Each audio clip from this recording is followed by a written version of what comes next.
I want you to imagine this. The person you trust most in the world, your own blood, looking you in the eye while quietly plotting to erase you. That's where my story begins. The knock came just after noon. The lake outside my window looked like glass, the birch trees standing stiff and pale like guards on duty. When I opened the door, my father stood there, smiling, shoulders squared as if he was delivering good news. He wasn't. He set an envelope on my table, slid it toward me like a prize. Inside was a cashier's check for $12,000. Enough to start over, he said. His voice was calm, almost rehearsed. He talked about Portland, maybe even Boston, a fresh start for me. And then he said the words that cracked something inside me. The cottage is spoken for. $3 million cash offer. It was the smart thing to do.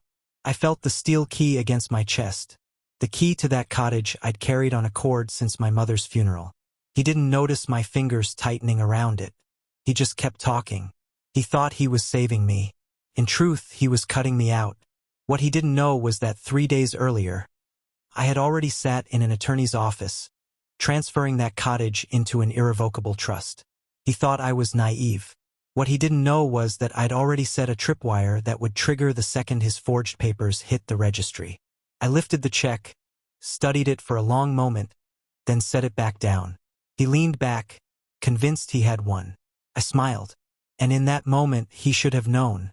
This was a story already written, and he wasn't the author anymore. The cottage wasn't just property. It was the last place my mother breathed, the only thing that tethered me to her after she died. I was 24 when the judge handed it to me, old enough to know what loss felt like, but too young to know how permanent it was. The house was collapsing then. Roof shingles curled, floors sagged. I spent years fixing it by hand. Nights sanding floors, weekends hauling out rotted beams, my palms blistering, my back bent.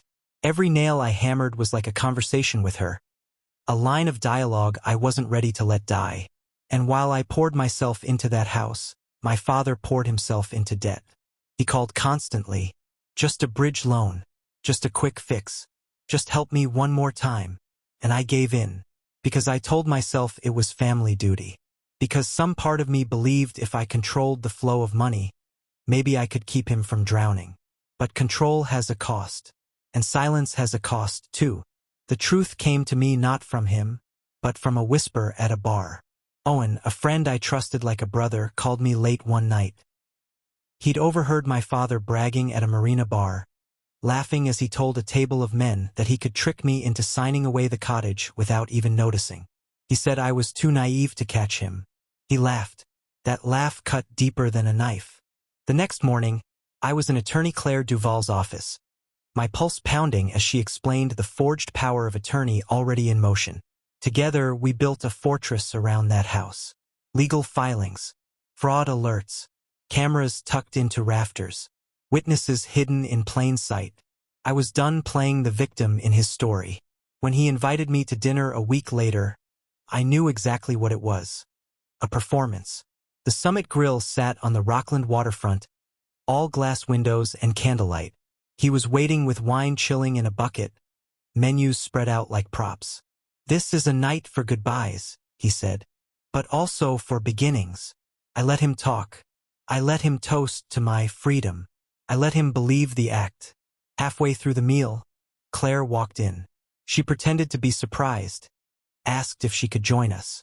My father, ever the showman, gestured for her to sit. That's when the mask began to slip.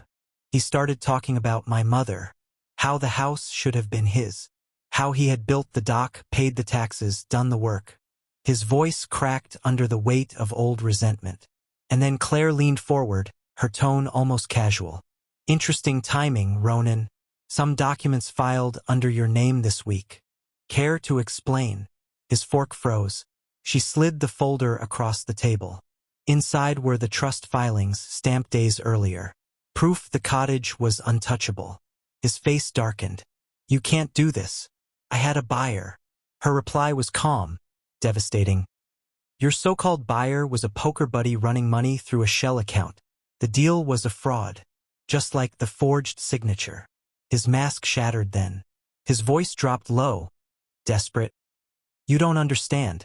I'm drowning. Selling that place was the only way out. And that's when I realized this wasn't about property. This was about a man so consumed by his own failures that he was willing to betray his own blood to survive. The next morning, I sat in Claire's office as she laid out options. Criminal charges, civil restitution, boundaries written in ink. I chose the path that gave me safety without shackling him in chains. Strict repayment, counseling, and a covenant forbidding him from ever touching the cottage again. Maybe that sounds merciful. Maybe it sounds cruel. But survival requires choices no one prepares you for. Over time, restitution came in small, steady payments. Not enough to undo the damage, but enough to keep the scales from tipping back into chaos. And I built something new from it, a small grant to help other homeowners fight deed fraud. If I had nearly lost everything, I wouldn't let someone else face it alone. And yet, some nights, the silence still weighs heavy, because even victory can feel lonely. One letter arrived from him months later. No excuses, no apologies. Just a request to stand at the road and look at the cottage one last time. I allowed it, supervised. He never crossed the gate. He just looked at the roofline, the chimney, the birches. His silence that day was the closest thing to respect I ever got from him. Now, above the mantel, 2 frames hang side by side. One holds my mother's old deed, yellowed and fragile. The other holds the crisp trust certificate that saved it from being stolen. Between them, I place the key I once wore around my neck, sealed behind glass. Not as a weight to carry, but as proof I endured. And if you take anything from my story, let it be this: family can wound you in ways strangers never could. But blood doesn't bind you to betrayal. Boundaries do. So tell me, what would you have done? Would you have chosen justice or mercy?